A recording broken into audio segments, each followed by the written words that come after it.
Same starting grid. James Rispoli will lead the field alongside Corey West, Andy DeBrino. You see Jake Lewis. Robertino Pietri had a great race yesterday, as well as Bryce Kornbaugh there on row number 2.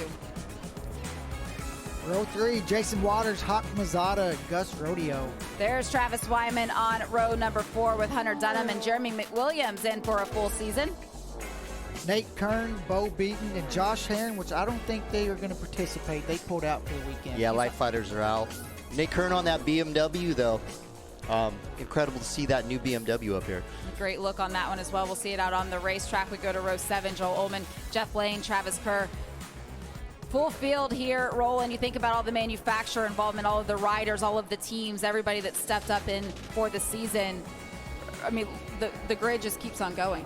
The grid keeps growing. We have new manufacturers participating, Ducati with a factory-supported effort, as well as Yamaha. It is as closely matched as possible, but the grid is set. Our pole sitter, James Rispoli, at the ready. Lights are on, revs are up. We're racing here, race number 2 for Mission Super Hooligans, and Corey West on that number 13 again with another good launch. Andy DeBrino also with a good launch there into second. I think that's Kornbaugh on the outside as well. We got 2 Yamahas and 2 Harley Davidsons in the top 4. I'm sure that's going to change here relatively quick. See a good mix of manufacturers here at the front. Keep an eye on James Rispoli. I believe he is up into 3rd now. This was such a tough race to call yesterday, Roger, with as many lead changes and position changes as we had. It's hard to keep track of where everybody's at. And look at Corey Alexander on the arch bike there, right there in the lead draft, trying to make a couple moves around the outside. Jeremy Williams right behind him. Remember in the morning warm-up, best lap times those 2 riders have been able to do all weekend. A lot of pace found overnight as they've been working through the development of that brand new bike for the season. Good to see him making the moves up. Corey West, though, continuing to lead, opening up a little bit of a gap now over the 62 of Andy DeBrino. You know, I had a conversation with Corey Alexander last night at dinner, and we spoke about the development. And coming into Daytona, they feel like they're still doing some testing, you know, and they feel like they went a little bit backwards. Today, I think we're seeing a little bit of progress from the team from yesterday. Might have been a little bit of a gap, but not enough for the draft here at Daytona, as Andy has now been able to get around, as has James Rispoli there on the number 1 plate. So this is what we expect to see. This is what happens here on the high banks. It will continue to go back and forth. The goal right now for the riders is just to stay in it. Did you see that number 10 bike slotted back there? We don't know what's going to happen with that FXR yesterday. Came from 10th to 4th on the last lap. He's sandwiched between the 2 arches back there, and I think position is he in. That is Travis Wyman that Roland's talking about inside of the top 10 still. Yesterday was able to finish inside of the top 5 with a 4th place finish there right at the end. An incredible story. I think everyone, once again, is trying to figure out where they lie as they come out of the chicane and across the tri-oval. You're really trying to see where you're at, but you could throw a blanket over the top 6 right now. So it's anybody's race. You know, we really saw the racecraft of the Saddlemen team yesterday. We saw a lot of that experience show on that last lap. Look at this up the inside, the 311 of Pietri. DeBrino still leading it. Andy DeBrino now with the lead. I don't know if Andy must have picked something up from yesterday, because he's really kind of showing some class at the front of the field right now, not relinquishing that lead, and he's got quite a bit of speed on the infield. But Jake Lewis coming up the inside of him, showing that those Harley Pan Americas obviously are handling well on the infield as well as the Yamahas. You see teams looking on from the left-hand side of the screen just a moment ago. How the nerve-wracking it is watching this bar-banging action out here. Andy DeBrino, you made the point that he's a lot racier today. He finished inside of the top 10 yesterday with the 9th place finish, but it was only 0.2 of a second off from the leaders. So.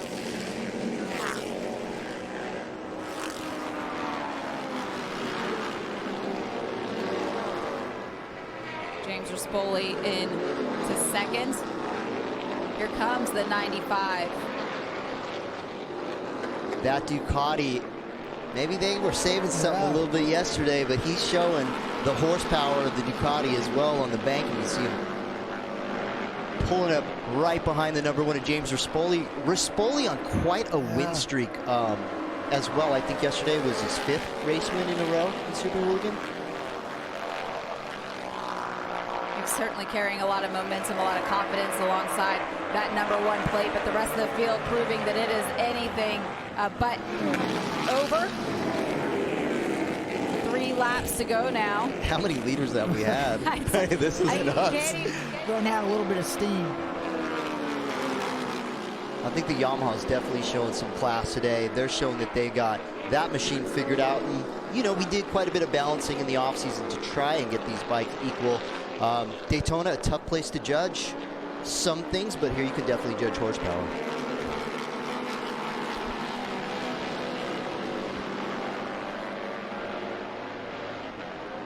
Jake Lewis sliding around the outside there. Not able to. The 95 of Rodeo taking a peek. Saddleman crew smashed together with the Ducati and the Yamaha. Everybody smashed together. It went our way, yes, but he definitely tried to burn him in the infield. Do you expect the same? I think so. I mean, that's going to be your opportunity. I think what we will see on the last lap is nobody is going to want to lead coming out of that chicane. I mean, James made the call yesterday. He saw him roll out of it coming in the chicane. He let a couple guys by, and it worked for him. And this is it, white flag. This is the final lap here. You're going to go for it. You got to go for it. And was that Debrino? Went too wide? Maybe. I think it was Bryce. 2 teammates back there together, the 74 and the 62. Yeah, looks like he might have got in there a little hot. That's not where you want to be back in 10th place on the last lap. But I'm liking 311. I think Pietri, that's about the spot I'd want to be in right now, I think. And I think for James, you feel like maybe if he can't make the breakthrough here, that they will draft by him going into the chicane and put him in the spot where he wants to be. Well, he's in the same place he was yesterday, leading this thing on the last lap. We'll see if anybody's going to come by him on the banking.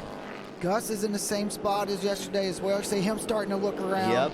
Coming out of the chicane yesterday was where who takes the bait, and it was Gus Rodeo that did it. He had to settle in for 5th. Travis Wyman already sneaking up to 8th place. You never know where he's going to come from.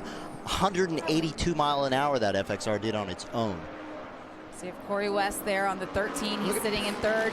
Everyone's rolling off. From 1st to 5th goes that #1 plate of James Rispoli. It is the 311 now of Robertino Pietri leading the field. But this is the point. Coming out of the chicane.